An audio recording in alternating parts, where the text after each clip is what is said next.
যেটা জমা দেবো পাবলিকলি সেটা বলবো না, that is a breach of privilege. আমরা যেহেতু গতকাল আমাদের স্পেশাল সেশন হয়েছে, আমাদের চেয়ারপারসন নির্বাচিত হয়েছেন, এনডব্লিউসি গঠিত হয়েছে, এটা নর্মাল যে গোটা প্রসেসটা election commission must be appraised and we had precisely done that.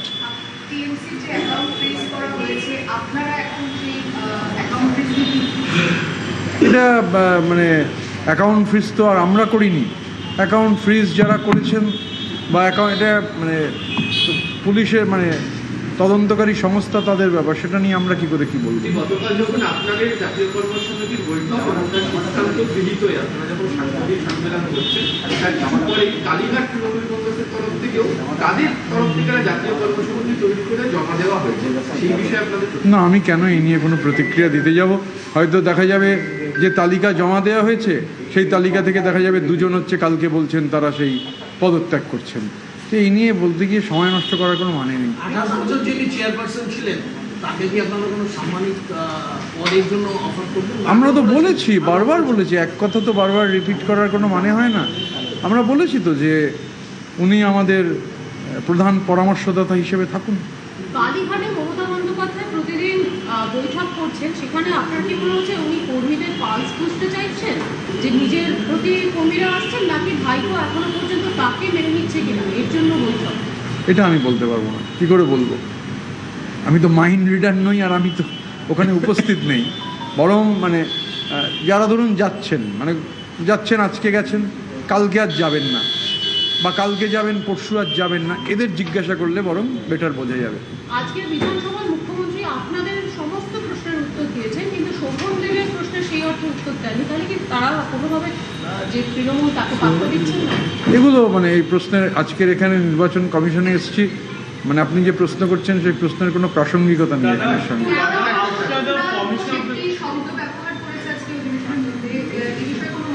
না, আমি কুণাল ঘোষকে নিয়ে সময় নষ্ট করার মতো সময়, এনার্জি কোনোটাই আমার নেই। Sir, we just have one question. Your purpose to visit the Election Commission today, as you rightly pointed out, you have already communicated the Election Commission of India to Delhi about the formation of this new National Working Group.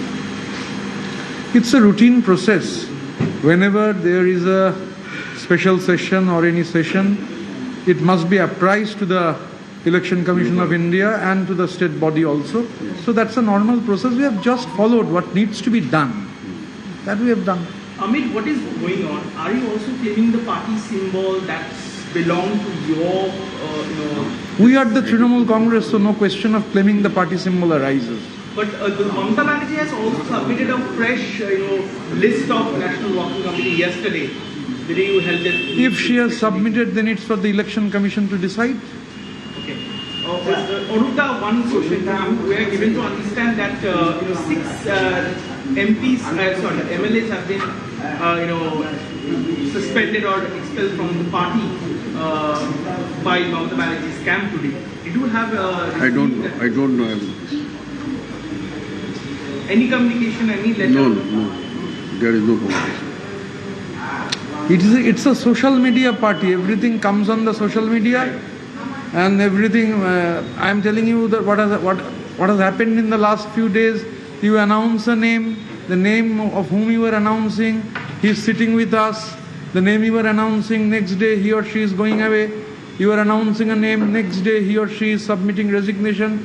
I am categorically telling you, even in the NWC which is being circulated in the social media, I am very confident there will be fresh resignations. How many of them will be joining your camp, sir? How many of them will be joining your camp? Mamata বন্দ্যোপাধ্যায়ের ভাই বাবুল বন্দ্যোপাধ্যায় বলছেন যে গতকালের বৈঠকে যোগ দেওয়ার জন্য আপনাদের তরফ থেকে যোগাযোগ করা হয়েছিল, এটা আমি বলতে পারবো না, মানে উনি যখন ক্লেম করেছেন ওনাকে আপনাকে জিজ্ঞাসা করতে হবে। एक तरफ ममता बनर्जी की तरफ से सोशल मीडिया में नेशनल वर्किंग कमेटी की लिस्ट आपकी डाली आई है, और आज आप लोग यहाँ पर आपके कैमरे में आप लोगों ने एक रेजोल्यूशन दिया है कि आप लोग जो वर्कर्स हैं, जो 41% लोग वो तृणमूल के साथ हैं, उनके लिए क्या कहना है? आप लोग थोड़ा इंतज़ार कीजिए ना। हम लोग कल नेशनल वर्किंग कमेटी का फॉर्मेशन किए हैं।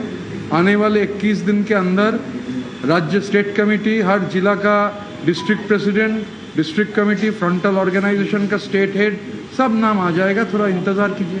अभी आप लोग कितने एमएलए हैं? कल के ये बाद बहुत बार मैंने बोल चुके हैं, ये बहुत बार बोल चुके हैं, एक चीज़ बार बार दोहराने का कोई मतलब नहीं है। नहीं, कल जो मीटिंग हुआ वहाँ पर देखा गया है कि काउंसलर्स, बहुत सारे काउंसलर्स थे, बहुत सारे एमएलएस थे, बहुत सारे नए चेहरे थे। चंद्रिमा भट्टाचार्य के बेटे को भी आपको वहाँ पर देखा गया, विनोद अखिल को देखा गया, इसलिए पूछ रहे हैं कि अभी ये नंबर क्या है। Majority of the elected representatives in the state of West Bengal are with us. I can say that much. Thank you.